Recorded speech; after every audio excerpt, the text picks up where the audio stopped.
mañana se romperán las relaciones diplomáticas con el Estado de Israel. El presidente de Colombia, Gustavo Petro, a partir de hoy rompe relaciones con Israel y nosotros estamos cometiendo 3 grandes errores frente al conflicto palestino-israelí. Primero, ver el conflicto en Medio Oriente desde el punto de vista de nuestro conflicto, es decir, seguir comparando ese conflicto con las cosas que nos pasan acá. Miren, este conflicto es extremadamente difícil de entender, menos aún si tenemos una predisposición en cuanto a lo que hemos percibido nosotros de la violencia, que claro, ha sido cruda en carne propia y de sangre y muerte, pero ni aún así alcanza un punto de ebullición para ser comparado con lo que está pasando allá. Permítame ejemplificarlo así. Allá se quiere acabar o hacer desaparecer a una nación entera, Israel. Y no solo un grupo terrorista, sino aliados de grandes naciones vecinas que son mucho más grandes militarmente que Israel. Aquí sí hemos tenido enfrentamientos entre el gobierno y grupos armados o incluso entre grupos armados ajenos al gobierno, donde el campo colombiano ha sido el principal afectado y esto ha deteriorado nuestra economía, la agricultura, los sistemas educativos, de salud, laboral, pensional, en fin. Pero nunca nadie nos ha querido exterminar. Nunca hemos tenido, ni Colombia ni cualquier país de Latinoamérica ha tenido una escalada de un conflicto largo, sangriento y terrorista, queriéndonos perpetrar a toda la nación para aniquilarnos, obligarnos a que la capital no sea Bogotá, sino otra ciudad, o asaltarnos con infiltraciones para violar, secuestrar, matar en frente de los niños a sus padres, para provocar el terror y así lograr el exterminio de todo un pueblo, que no lo digo por inventar, sino porque todos hemos conocido que el Estado de Israel representa a un pueblo que ha sufrido en sus carnes unos crímenes atroces que, si este no se defiende, la escalada de muertes, desapariciones y los crímenes serían para hablar ahí sí de un genocidio. Ya voy a hablar de genocidio. Entonces, no citemos ejemplos de nuestras guerrillas ni pongamos ejemplos de presidentes vecinos con un régimen socialista que pretende ser el salvador de un pueblo, porque la brecha es inconmensurable,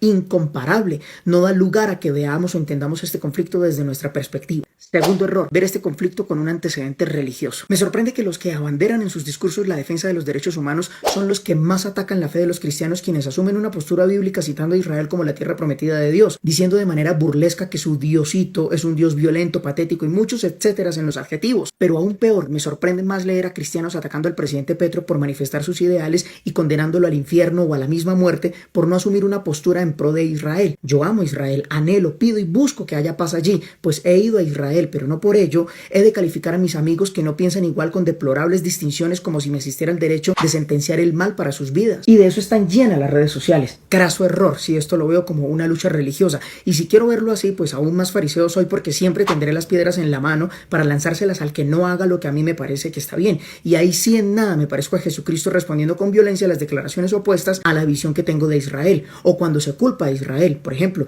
de que son unos genocidas. Y aquí no puedo opinar, sino citar el Estatuto de Roma, cuando en su artículo 6 afirma que el genocidio es el crimen cometido con la intención de destruir total o parcialmente a un grupo nacional, étnico, racial o religioso, matando a sus miembros, provocando lesiones graves, sometimiento para destruir totalmente a ese grupo, impedir el nacimiento de personas o trasladar a la fuerza a los niños. Sé y entiendo la postura con buenas intenciones de quienes se duelen por los niños en Gaza, pues las imágenes no se hacen esperar, aun cuando muchas de ellas son verídicas, también otras son manipuladas por activistas internacionales para tergiversar, pero por absurdo que nos parezca, Israel no tiene ninguna de estas intenciones mencionadas en el Estatuto de Roma de la Corte Penal Internacional. Al contrario, esto es lo que históricamente han hecho con Israel, pues la población judía no existe desde la creación de su Estado en 1948, sino es milenaria, y desde entonces estas han sido las pretensiones de los asirios, babilonios, persas, romanos y hasta el día de hoy, exterminar a Israel. Y por su parte, si el Estado de Israel quisiera destruir a toda una nación teniendo la inteligencia militar más poderosa del mundo, ya lo hubiera hecho hace rato. Y esto no es para que digamos, no, pues que gracias.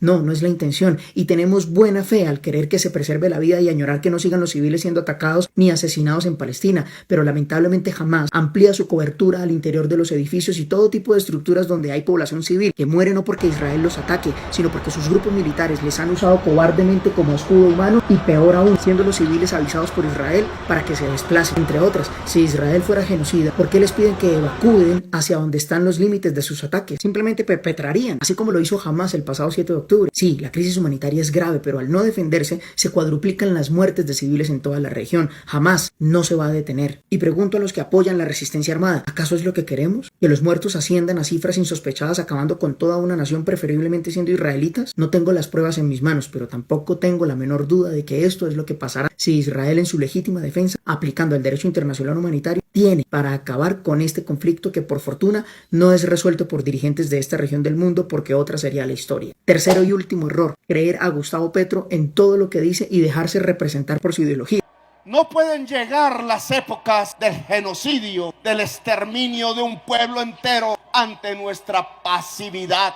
Si muere Palestina, muere la humanidad. Ahora bien, haciendo la salvedad de que si usted profesa, piensa y con determinación es seguidor de Petro, a usted no solo le asiste el derecho de hacerlo, sino que es coherente con la postura de atacar a Israel por su legítima defensa, pues usted denota en su pensar y en su sentir lo mismo que el presidente Petro. Pero tenemos un presidente que nunca condenó el ataque terrorista del pasado 7 de octubre por parte de Hamás al pueblo de Israel. Y aquí hay un vacío gigantesco frente a lo que son los crímenes de guerra y el genocidio que ya mencioné. Por favor, presidente, no lo queremos vociferando contra los demás estados del mundo, sean o no de su agrado, pues para eso no fue elegido. Venga, marche continuamente hacia las regiones donde van en aumento las violaciones graves contra los niños en Colombia. Por ejemplo, tales como el reclutamiento y utilización de niños en el conflicto armado. Los vemos en los campos, asesinato y mutilación a personas, como a los líderes sociales de lo que va corrido del año, violencia sexual contra niños y niñas, que por cierto, proyectos de ley promovidos por sus congresistas del Pacto Histórico instan a la violencia de género buscando la aprobación de actos aberrantes como la mutilación de sus órganos sexuales siendo menores de edad. Eso sí es muy grave. En los casi 2 años de mandato nunca lo he oído pronunciarse, aunque sea por decreto,